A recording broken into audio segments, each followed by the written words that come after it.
Conservative media done right. You're listening to the SHR Media Network.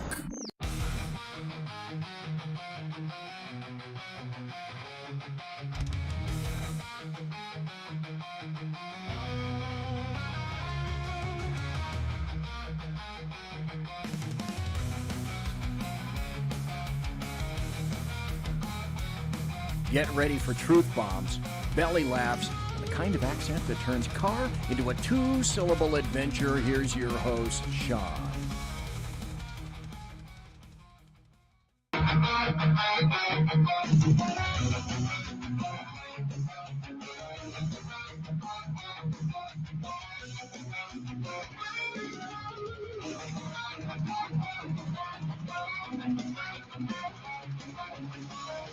Ladies and gentlemen, good evening. Over the Edge of Liberty right here on the SHI Media Network. Thank you so much for joining us on the 20th of August, 2025. Hello to the people in the chat, the good folk over in chat. Phantom, hello. Mission Ready Men, Big E, Tuesdays and Thursdays on SHR Media, 9 a.m. Pacific. They were fighting who was going to be first. And the Phantom won. You got to watch the Phantom. If you're in our YouTube chat, SHR Media on YouTube, and you get the little crowns that, it says who's chatting the most or whatever, you got to watch the Phantom. She will steal that crown off everybody's head in a heartbeat. In a heartbeat, I say. Got a lot to talk about this evening. I want to start off in Florida. Most people have heard this, the story anyways, about this individual right here who did a U-turn in I don't even know why you do this. He went from almost the shoulder on the road, grabbed the emergency vehicle turnaround, put the entire 53-foot trailer, I believe it is, across the road, and tried to use that turnaround instead of going up to the next exit and just turning it around. Ordy, you're always first in my heart, buddy. Always first. SHI Media's in chat. Assume that's Big E. I'm sorry, that's BZ, not Big E. Welcome, good evening. As a result, a van coming down the freeway from the direction he was going before he crossed across the freeway crashed into the trailer, and 3 people lost their lives. Now, for those who don't know, I was a truck driver for a few years. I have some decent insight into the trucking industry. As a matter of fact, the last 7 months I spent inside the office at the trucking company I worked for, doing flatbed work. I was over the road, western part of the country. I went to CDL school prior to becoming a driver again. I drove when I was a kid, and then I let my license go, and I had to get it again, et cetera, et cetera. And what I want to talk about, what led up to this tragedy. Now, the suspect, his name is Harjinder Singh, 28 years old. He is an Indian national. He entered the U.S. illegally in 2018, allegedly via California, and he received a work permit in 2021. He entered illegally and got a work permit. On August 12th is when he was executing that unauthorized U-turn and caused the crash. And that was down in St. Lucie County, Florida. He had a CDL. He's not supposed to have a CDL. And this tells you how broken our system is. He's not supposed to have a CDL because he does not, he's an illegal. He should not have been behind the wheel of that semi-truck. 80,000 pounds gross is what they carry. It is either a missile while it is moving or the equivalent of a rock when it is not. Being strewn across the freeway like that, it was a wall that cut the van almost in half, top to bottom. Ricky's in the chat room. Rick Robinson, KLRN. Thank you so much, sir. He shouldn't have had the license, but Washington State in 2023 issued him a CDL, even though the FMCSA, the Federal Motor Carriers Safety Association, says it is improper since asylum seekers and illegals are not legally allowed to get a CDL. Then California also issued him a non-domiciled license, essentially out of state, for the lack of a better term, on July 23rd, 2024. That was not in compliance with federal regulation. Yeah, we'll get to the facts. He could only read or identify one of 4 traffic signs, and I think he could only answer 2 questions in the English test. The English test has been in the FMCSA. It was enforced for years. It was first put in, I think, in the 40s, in 1939, somewhere around there. It was enforced for a long time. And then I think under the Obama administration is when they kind of did away with that.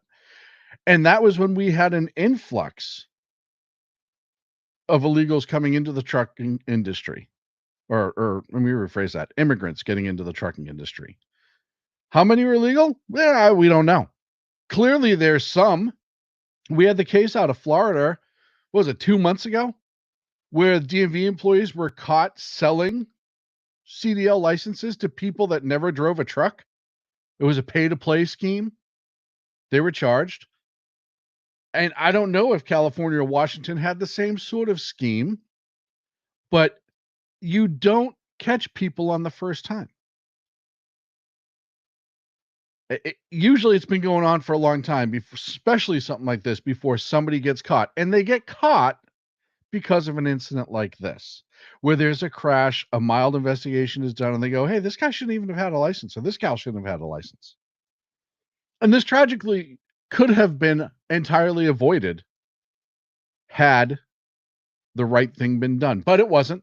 Washington, a huge liberal state, California, a huge liberal state. We'll just give out the licenses.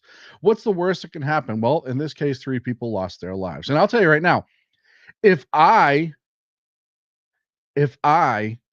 were the family of these victims, you better believe I would absolutely be contacting every lawyer that I possibly could and going after the state of California, finding specific people. The person who did the test, the person who gave the license over. Oh, well, the test was done in Washington. It was moved to California. But I would find out all of that because they didn't do their due diligence. You know, it's funny when when I went to get my CDL, because for people that know, commercial driver licenses are regulated federally because it affects interstate commerce. It is federal. You can get an intrastate license, but you're still operating on an interstate system that receives federal funds. You need to meet the criteria on a federal level. I had to do my birth certificate, my social security card, in order to qualify. And they checked it all. They double checked it all. You had to make sure that you were legal to do it. But here's what's happening. You get a lot of people who know how to sidestep the system. And you get a lot of people who are incompetent. And as a matter of fact, I'm going to guess the level of incompetence on these checks. I'm just throwing this out there. When they do the audit and they figure out there's a couple thousand licenses like this out there, and there will be, I guarantee you, that they're going to say it was incompetence. Somebody didn't check the box. Somebody didn't do this. Somebody didn't do that. Maybe it was. We can't prove otherwise. But they're so incompetent that that's going to be what people look at first. Yeah, you have to do your medical update and all that stuff yearly. Ricky's talking about in the chat room. Domicile requirement under FMCSA Rule 383.5 rules that prohibits issuing a CDL to someone not domiciled in a U.S. state, even those with employment authorization documents. The national standard. Federal law mandates that a CDL be issued only after passing required tests, proper inspection of records, and only if the driver is not qualified. States must also check national databases like CDLLIS to flag ineligibility, issuance to clear violation, and these rules can result in sanctions. You also have to go through the clearinghouse, which means, and that's also a federal thing. You have to go get your drug test, you have to approve it, yada, yada, yada. It's a whole thing. You just don't show up and get your CDL. As a matter of fact, it should be unbelievably difficult to get a CDL. When I first learned how to drive when I was 18, 17 years old, and I was just doing yard moves, just shuttling things around the yard, learning how the truck works inside and out, the air system, the brake system, slack adjusters, yada, yada, yada. I had an old hand, an old driver, who said to me, "Kid, you need to know everything about this vehicle because you're responsible for everything about this vehicle." And we did everything. How to check air, how to check lines, how to couple, how to uncouple, how to drop bags, you name it. We did it. And he would not let me test that first time. And fortunately, park the car. Fortunately for me, he taught me not only by the book, but how to actually operate the vehicle, how to drive the truck, not just switch gears, not just turn and back into a spot, how to operate it on the road safely. I was fortunate. He taught me how to actually apply what I learned with the truck to keep people safe. Because he said, you hit somebody in this, you're going to kill them. This is a missile, 75, 80 miles an hour in some places. It's dangerous. You have to be mature. You have to be responsible. You have to drive it with respect. Then, a couple of years ago, I go back to CDL school because I said, I want to get my Class A license again. While my instructors were good, for the most part, with me, because I'd driven before, the curriculum that they were teaching was not how to safely operate the truck down the road, not how to go down hills under load and how to downshift and save your brakes, not to couple. Well, they told us how to couple uncouple. They showed it once or twice, and that was it. No, their job, and that's why both of them left. They were only there for a short amount of time until they realized what it was. And I still talk to one of them today. Their job was to teach you how to pass the state test, not drive the truck. We see that in schools all the time, right? With the state test and all that. It's just all about passing a test. Everything's about passing a test. The theory, I think, is that, well, when you go to a company, they'll actually teach you how to drive. And that is not the case. It was for me. The company I went to and drove flatbed, I was with another old guy for a few weeks who taught me everything about the truck. What's changed since the last time I've operated a truck, how to load safely, yada, yada, yada. But I had ingrained into me the safe operation is paramount to everything else. That includes loading it, unloading it, operating it, going down a freeway, where you park, how you park, etc. Notice I iterated arc and park. That is not what is going on at these CDL schools. They're teaching you, oh, you're going to do a walk around. It's going to be either section A, B, C, or the entire truck. Either the cab and the motor, the coupling area and the drives, 1 or 2 axles, the back of the trailer, or you'll get the whole truck. And they teach you how to do the walk around by rote, repetition. And yes, they're pointing to stuff and you have to be able to identify it, but you don't know jack shit about what any of that does. Nobody in my class, I was fortunate, I knew. And the kids in my class were pretty decent, but nobody in my class said, well, what does the air compressor do? You have to identify if it's a belt-driven or a gear-driven air compressor on the test. You're supposed to. But they didn't ask what it actually was for. Now, the assumption is they all knew it was for brakes, but not everyone knows that. So then you get past that, and they go to what's called the skills. Backing, straight line backing, alley docks, sidestep parking, where you take it from here and you put it over here, how to back and go around, all that stuff. There were marks on the frame of the truck that you could use, and it's not illegal. They put marks underneath on the landing gear for the trailer to show you when to stop turning in a turn to get the right angle, right?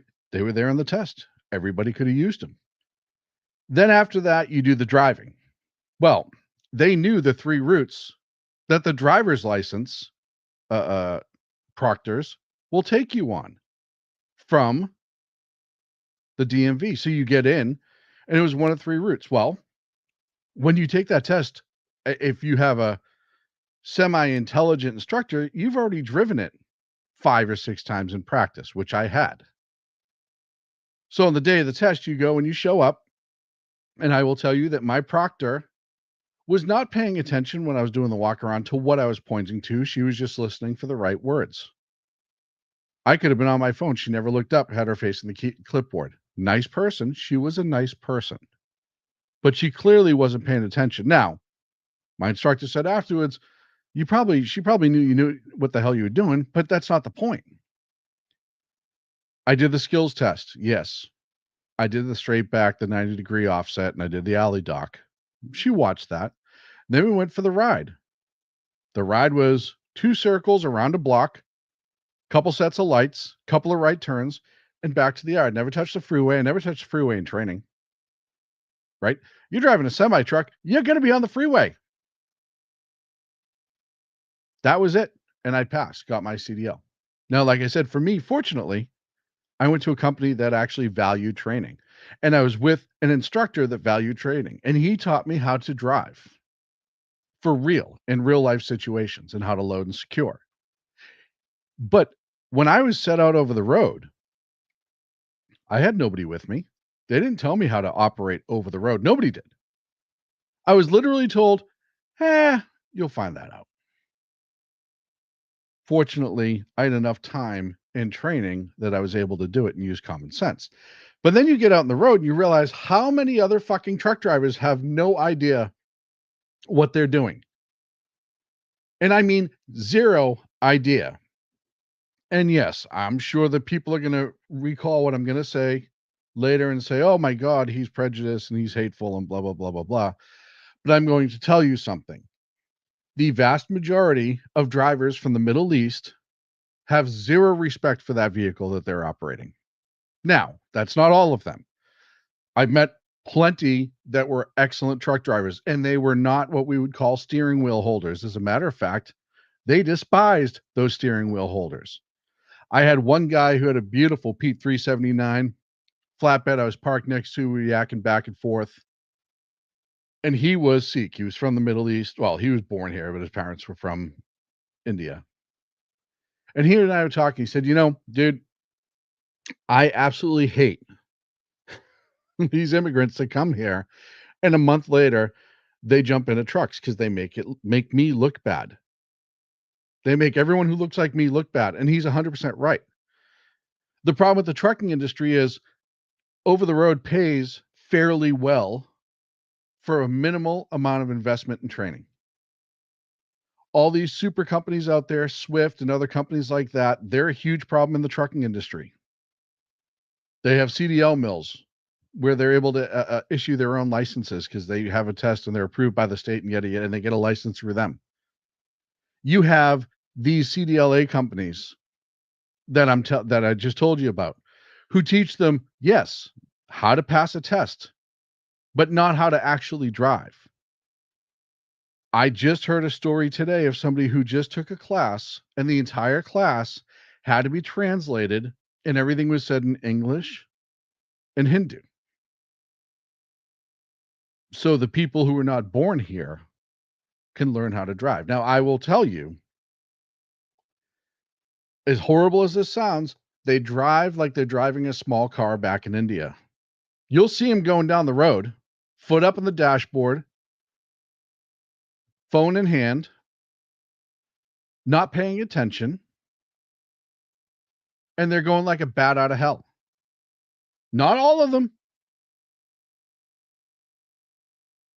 A decent amount. A decent amount. I will tell you a story. I was in Central Point, Oregon. There's a Flying J truck stop right there on I-5.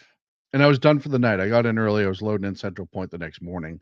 And when I was over the road, I used to keep a little fold-out chair because you're in the truck all day. I'll sit out and just kind of sit between the trucks. And sometimes you BS with other drivers, and sometimes you'll just watch trucks go by, but you're outside, right?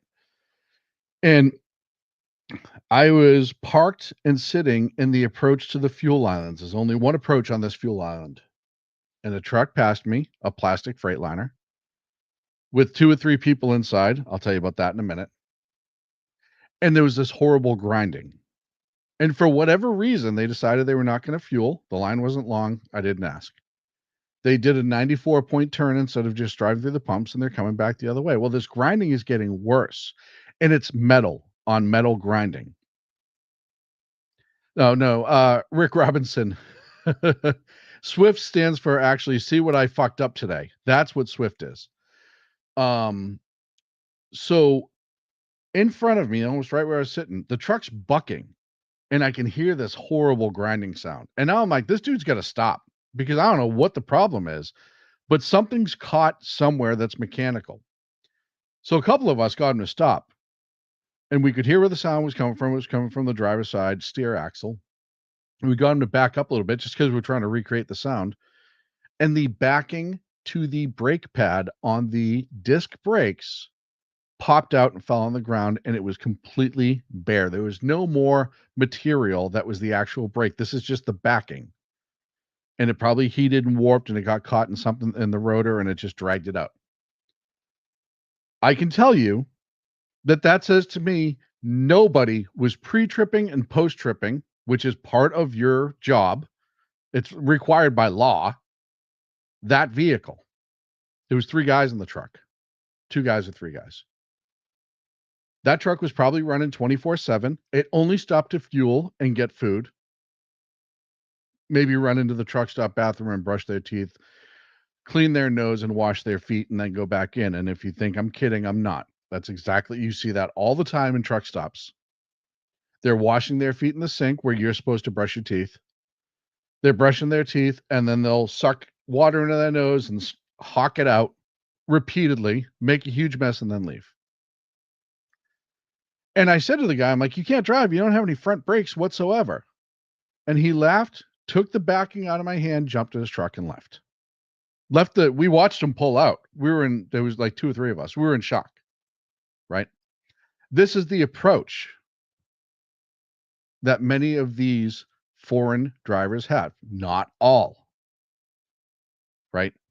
But because trucking requires little investment into training and pays a good salary, and one of the things that they do is they will throw money in and buy a cheap truck that's half broken. They'll get their LLC. They'll get their motor carrier number. They call it the authority. They will use the same address that 94 of their friends use. So some addresses down in Southern California will have 94 trucking companies listed to it. They will pile 3 people into the truck. Oftentimes, 2 out of the 3 people do not have a CDL. And I know this because I've talked to DOT cops, the enforcement cops for the CDL drivers and trucks, who'll tell you this. And what happens is if they get stopped or if they get pulled at a weigh station, they swap out really quick. They wake a guy up, throw him in the driver's seat, the other guy hides. This is the people who are driving these 80,000-pound missiles down the road. This is the people who take an exit like this, cross the freeway, and cause a crash because they don't understand the vehicle that they're driving. They can't look in their mirror and say, oh, that car is a half a mile down the road. It's a wet surface. Even though I shouldn't make this illegal U-turn, I know I can get around the corner in time, or I cannot get it around the corner in time. It is unbelievable. And Rick brings up backing. And yeah, I mean, backing into a dock is an important part of the job.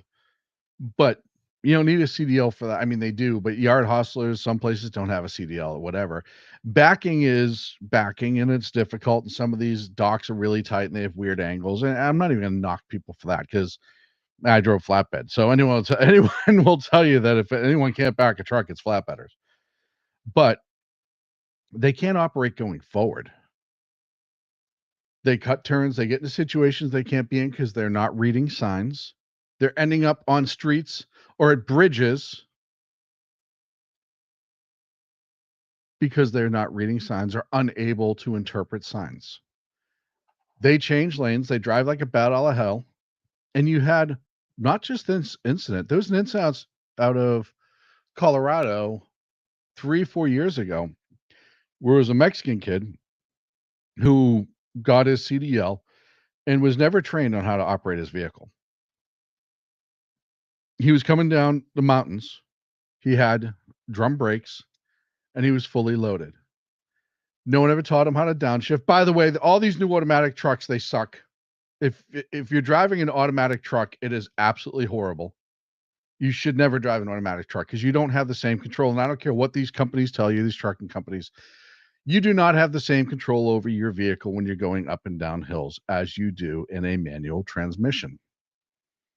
There used to be a time where you couldn't get a CDL without a manual transmission. Now they have the manual transmission restriction where you can only drive automatics. That's dangerous too. Because there is a connection between your brain and the truck when you're constantly shifting gears. You know what your speed limitations are. You just are more involved in the operation of that vehicle. It keeps you conscious. Even though I, like millions of other truck drivers, you know your truck well enough that you're not even necessarily actively thinking to change gears. You just know to change gears, but you're still engaged to it. You still know, hey, if I just put this in sixth or seventh over or whatever, this is my speed variances. If I climb this hill in sixth, then I got to drop it down. If I climb it in seventh, I got to go down in a lower gear, yada, yada, yada. And this kid in Colorado was driving an automatic, drum brakes, which the new disc brakes are a lot better, but drum brakes are still out there. And most trucks out there are drum brakes now. And they overheat. And when they overheat, you get what's called brake fade. You can start pushing that pedal and there ain't nothing there. It's slow. It might slow you down a little bit, but it's not actively because everything's so overheated, your brakes are soft. You've smelled it, even though you probably don't know it. If you've ever been behind a truck and you're like, what is that horrible burning, like nasty, noxious smell? It's somebody who's burnt their brakes. Either their brakes are stuck on or they've just come off a hill and they were riding their brakes way too hard. And that's what the kid in Colorado did. Nobody ever taught him how to run hills. He's coming down fully loaded a hill in Colorado, gets brake fade, ends up killing 5 people. And that's how serious these trucks are.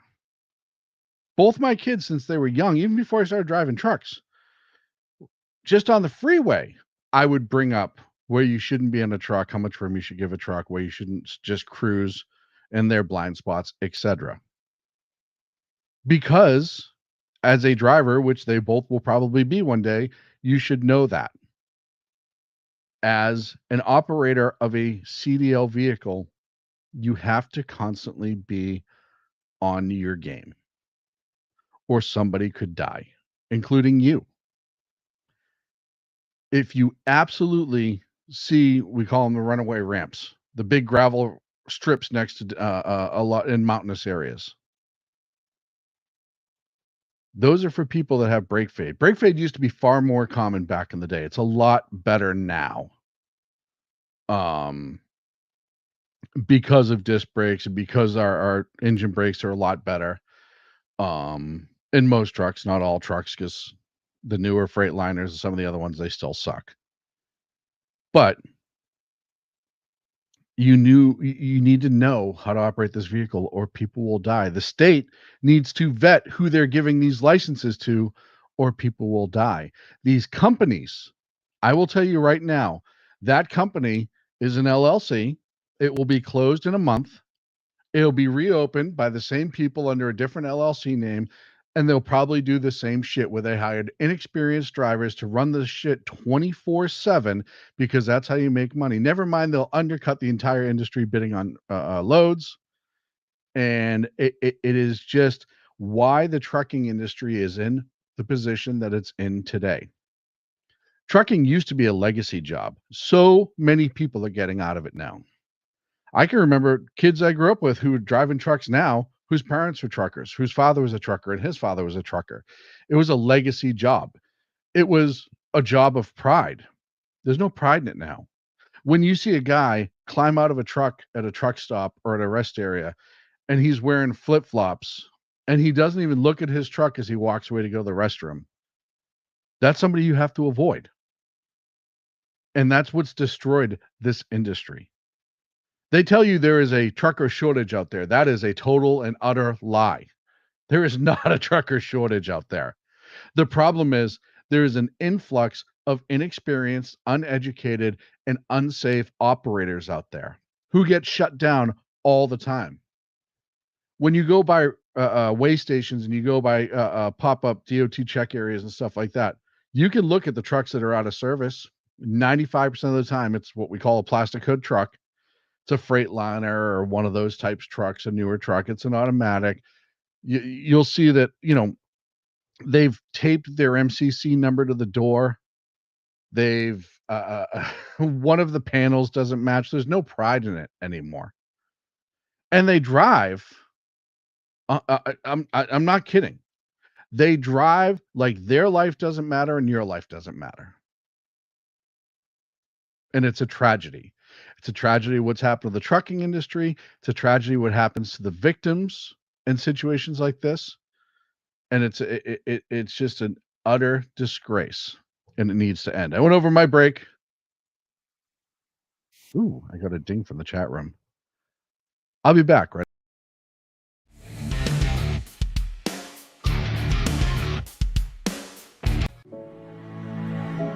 Freedom. One nation in all of human history was built on that bedrock. Ours. A republic of the people, by the people, and for the people.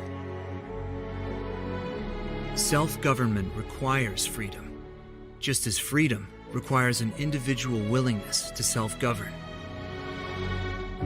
Freedom has made America exceptional, but it can only last as long as you and I seek the good, as expressed by the laws of nature and nature's God.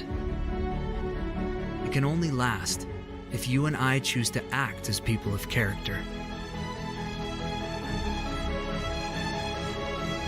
Forging character has been the pursuit of Hillsdale College since 1844.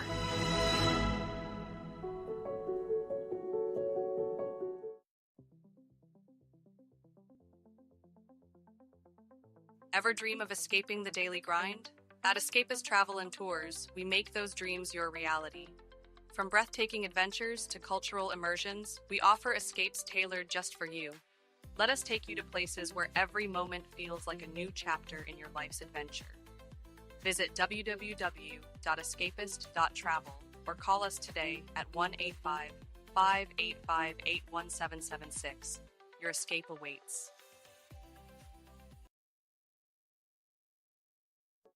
Are you looking for a way to boldly express your faith and love for your country?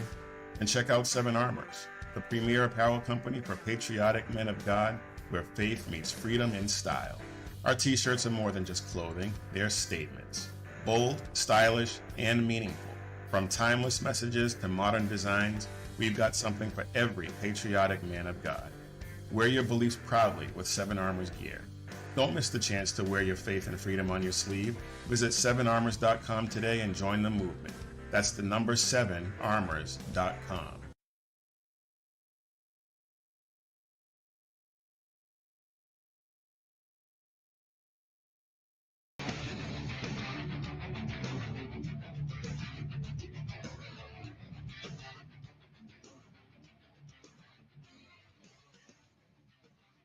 Welcome back to the Edge of Liberty right here on the SHI Media Network. Thank you so much for joining us. Hey, Make sure you please like and subscribe. We made it over 600 followers and subscribers on YouTube, and I greatly appreciate each and every one of you. It is fantastic. And thank you to everybody in the chat. Kiwi Lass, I saw, just chimed in as well. The Lost Wanderers in there.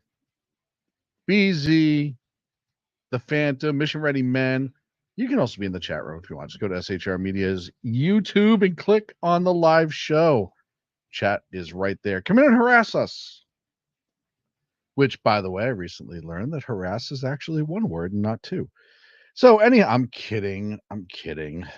Let's go to what is just insanity in California. So the whole redistricting thing is coming up. And I think I said my show last week. Oh, and by the way, if you haven't checked out our friends over at KLRN Radio, you need to do that. Ricky and Audie are in chat. I saw the Cosmic Bard in chat as well. And they are amazing, amazing people over there. So my apologies. I normally say that when I first come back in, but I don't want to not give the love that's so well deserved to KLRN. So the redistricting thing in California has just gotten absolutely bizarre. Absolutely fucking bizarre. First and foremost, they were not sharing the map for the longest time. And then when they finally shared the map, the question was asked by many in the Republicans in the California legislature, hey, who did the map? And the response from the Democrats was, the legislature did. No. What person drew the new redistricting maps? And the response was, the legislature did. So Ashley Zavala at KCRA stopped a Democratic leader and started to ask that same question. And I'm going to play just a quick segment of this because there's a lot more to it, but it's a 3-minute clip. I don't want to play the whole thing. And listen to the responses. Who exactly is responsible for the maps? Who do we tell California voters drew these? Well, so the maps have been posted on our website since 8 o'clock yesterday. Not what she asked. That was not what she asked. She asked who drew it, not where can I find it. Very clear where people can go on and observe and see what we're doing. There are adjustments. Many counties and many districts are not getting touched at all. So, Madam Chair, I'm sorry. My question is, who is responsible for the maps specifically? Who do we let California voters know are responsible for the maps that they are being presented with? Yeah, I think it was a collaboration. There was several. So the way they're seeing this right now, the way they're setting this up, is that all of the Democratic legislators in the state of California were sitting around a giant map with crayons. That's what they're saying. It's so ridiculous. Involved. Who specifically?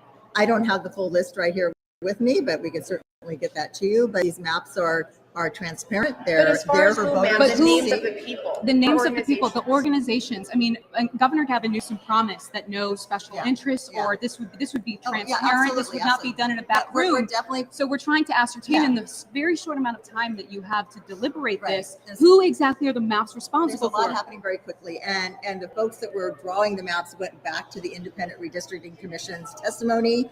But who did it? She won't answer who actually drew it. And what they heard during their time when they were deliberating this, and they themselves ran out of time to do the work that they needed to do.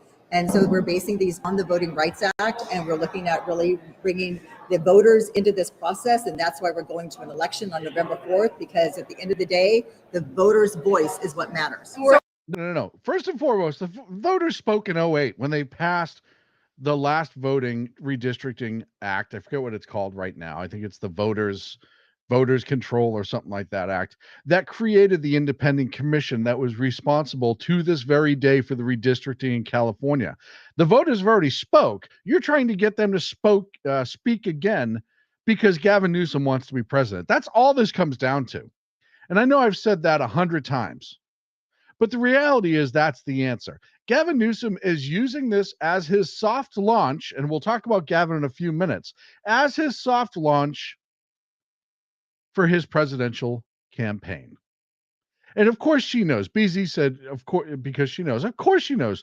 When she looked at the guy, and I don't even know what that little nerd to the left is, the one who's been staring down her face as she's answering, he nodded to let her say, oh, no, it's okay. You can say that, the answer we talked about. Not the real answer, the one we talked about. We're asking because voters back in 2008 and 2010 took the power away from politicians to draw maps. Do you hear what Ashley said right there? Back in 08, 2010, voters in this state took the power away from politicians to draw the maps. They took the power away from politicians. So that's what the people spoke for the first time. Because they did not like the protection plan. Right. So we just need to know. That's why we're asking. These are definitely unusual times. We are no longer governing in a democracy. All bullshit. This is all bullshit to get away from the question. We are no longer governing in democracy. You are, because you're going to hold a special election. If you weren't governing in a democracy, you wouldn't be holding a special election. This would have been shut down already.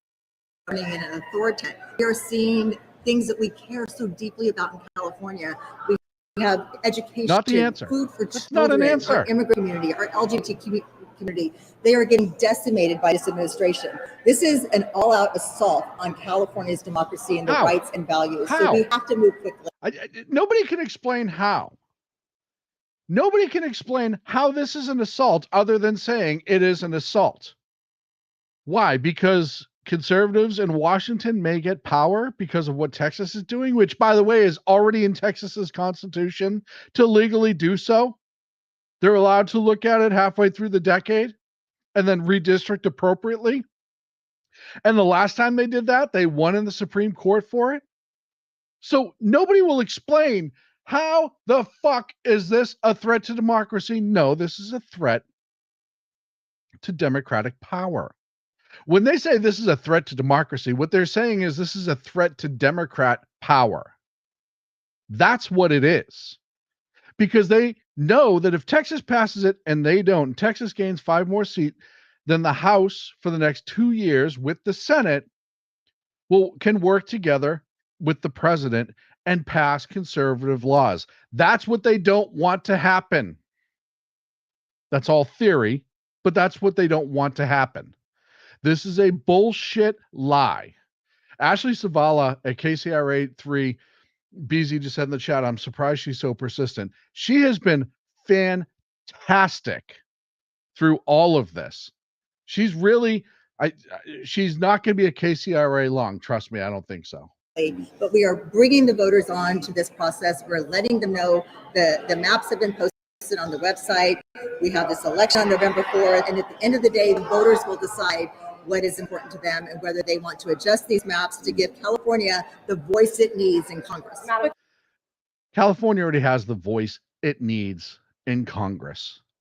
California is equally represented, as is everybody else. You just don't like where that representation is going because Democrats are losing more and more seats across the country.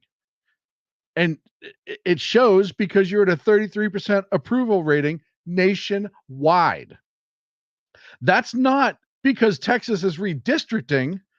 That's because more seats are going to conservatives in California than you want.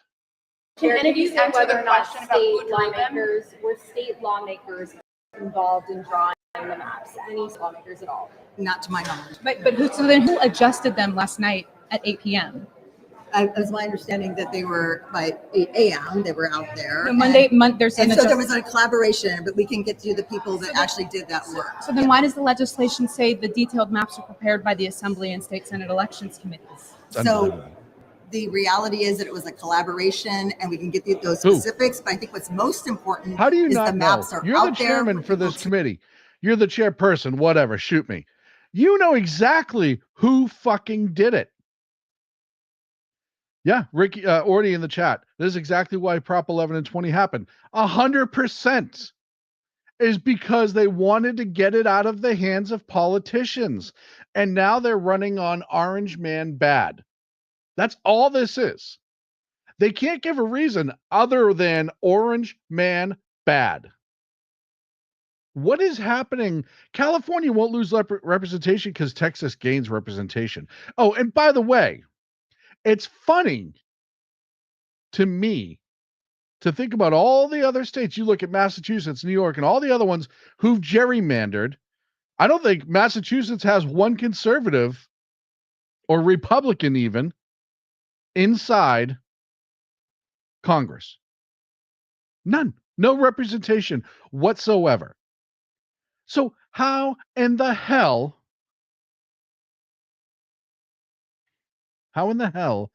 is this an assault on democracy in California? To see, to evaluate, to make a judgment on. The lines are the lines. Madam Chair, but so we are that when you consume something, don't you want to know who makes it? When you are presented with something, don't you want to know where it's coming from? Don't voters deserve When to I go know to a restaurant, I don't need to meet the chef. I just enjoy the food. Yes, except you're in California where every fucking calorie has to be accounted for next to it on the menu. So you don't have to meet the chef, but you fucking want to know what's in it. And I guarantee you she voted for that stupid fucking law. Yeah, people should know what's in it. Don't get me wrong. But these sort of things, and that is 100% the same as Pelosi saying you'll find out what's in it when you pass it. This is what is everything that is wrong with California. Everything people hate about politicians is being absolutely on full display with this woman right here. This is what is wrong with America. This is what is unbelievably fucking wrong with California. Yes, Audie, sorry, you and Rick have to change your pictures so you don't look so much alike when I glance over. I'm sorry I copped the names back and forth. Jeez, chat room's kicking my ass tonight. Yeah, this is all that's fucking wrong. And the best part is they're all carrying, well, not the best part. The sad part is they're all carrying all of this water for one person only. This has nothing to do. Look, I'll tell you right now, if this doesn't pass, which I don't really think it will in California, I really don't think it will. But if this doesn't pass, then Democrats in California can run on this redistricting thing forever. That's exactly what they're going to do, right? If it does pass, then they're just going to pack the House like they packed the court. This is the bullshit that they do. But none of this is because of a threat to democracy, as she said so ridiculously. This all has to do with one thing and one thing only, and it's this idiot. Gavin Newsom, who, by the way, if you haven't, and I'm going to talk about his social media recently, but who is now doing, by the way, this is how you know the DNC checks went out to the influencers, because you have the Juliana Jersey, JoJo from Jersey, and I can't even remember this kid's name, the one on the bottom right-hand corner there. I know he's there all the time. Harry Sisson. And then I have no fucking clue who this guy is whatsoever. But this is the reality where they're in. This is how you know this is about Gavin's campaign. And I wonder how Kamala feels about this, him getting all this attention. But this is all for Gavin's campaign. That's all this is. It's unfreaking believable to me. And you listen, this is just... This is the national money being poured into California. Jump right in. Here. We are incredibly honored to be joined on the Siren Podcast by the governor of California, Governor Gavin Newsom. Welcome to the Siren Podcast. Thank you for having me. I appreciate it. I mean, you're making some news. You're a very busy man. So let's just jump right on in. Can you please explain to our audience, what you're doing in the state of California regarding the potential redistricting of your congressional maps and why this may be something you have to do? Well, I'll sum that up. He's destroying it. So he's making the rounds, right, for people outside of California. He's not. Has the amount of California taxpayer dollars that are inadvertently going to Gavin Newsom's soft launch for his presidential campaign is unfreaking believable. That's all this entire redistricting thing is about. And they all know it. You know who doesn't know it? The 33% that approves them. And they don't care. They are 100% behind whatever they do because they're still stuck in this orange man bad mentality. They can't get out of their own fucking way. They can't have an idea of their own. They can't be original. They can't lead because they are all empty. Because the things that they actually want, the things that they actually want to obtain and move this country to, they can't come out to say unless they are a mayoral candidate in New York City. So they won't tell you whatever values they have. They'll say, oh, we love immigrants and we really hate what's going on with immigrants. Well, they got slammed. And you notice they stopped talking about picking fruit and vegetables, right? Because they got lit up for that. Because you say, wait, you want immigration because you like slavery? What the fuck kind of stance is that? But that's all the Democrats are. They're hollow. They're empty. They have no original ideas other than socialism, and they can't run on that. And then whoever the 13-year-old boys are, or girls, that are running Newsom's governor press office, I'll tell you right now, and Fu on X said this today, that I think Newsom can't fire them because it'll look bad for him, but he is not happy about what they're doing. 2 weeks ago, they started to adapt the whole, we're going to mock Donald Trump by tweeting like we think Donald Trump tweets. And if you go through the account, and by the way, this is the official press office account. Governor Newsom has 3 accounts. He has the Governor Newsom account, the Gavin Newsom account, which is his personal, and the Governor Newsom press office. The Governor Newsom press office used to be for official event announcements and updates only. It had very few followers. It didn't get a lot of reposts and retweets, not nearly as much as his Governor of California one did. And then all of a sudden, it's got 500,000 followers. All of these posts are getting 500,000 views, hundreds of likes, some of them millions of views. And all of them are like this. Oops, share this tab instead.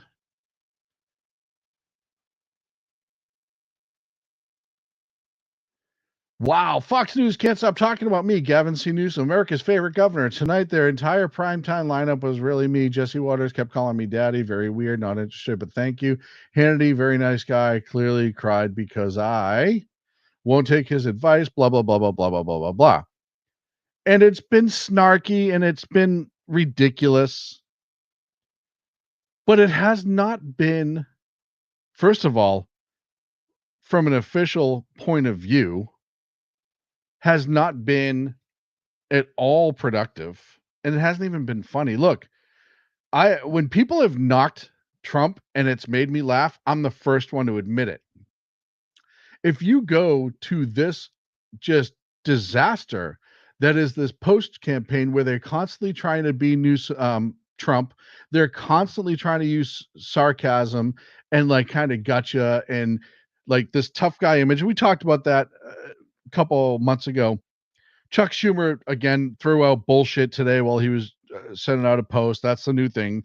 We got to act tough. We got to swear because we did really bad with men last election. Blah, blah, blah, blah, blah, blah. And they're trying to mix that with this mocking of Trump. And I'll tell you something. It's not funny, and it's not unfunny because they're mocking Trump. I don't give a shit about that. I think from the press office, even if he did the Governor Newsom thing, saying it was him directly tweeting, then it wouldn't be as bad. But this from the press office officially kind of seems shitty, but whatever. Like they can do whatever they want. I don't care if they make fun of Trump. They can make fun of Trump all day long, but be funny about it. This sounds like it was an idea by these two. It was Brandon and some other guy, Izzy or whatever. They've already outed who they are a bunch of times. I know Jen has it. But it's almost like they're two guys that, if you ever been in a conversation that is totally juvenile and one person says something ridiculous and the other person says something back ridiculous, and you just keep trying to out ridiculous each other, and you're laughing hysterically because it's funny to you two in the moment, but it's not funny to anybody else that's watching. They're all just like, what are these two dickheads doing? I know I've been in those conversations. where you just try to make it worse and worse, or make the joke worse and worse, or whatever, to try to get people to laugh. It seems like that's what the two idiots or the three idiots that are running his comms right now are doing. And I'll tell you something. I know a lot of Democrats. A lot of Democrats don't really seem to think that this is the way forward in such a serious time as they're supposed to be taking redistricting. You do it every once in a while. You throw out a zinger. You want to be funny. Ha, ha, ha. That's fine. But their entire post has essentially, their entire scroll on X, this is all it is. And it's really insane to me. It's really insane to me that they can't see the folly in this approach. Like I said, you can be a here and there guy. You can throw it out occasionally, ha ha ha. But when you're trying to say that this whole redistricting thing is that important, and you're going to suddenly change, and I know him mocking Trump is him mocking Trump or trying to mock Trump. But the fact that he is mocking now is a change in the personality that is not Gavin Newsom.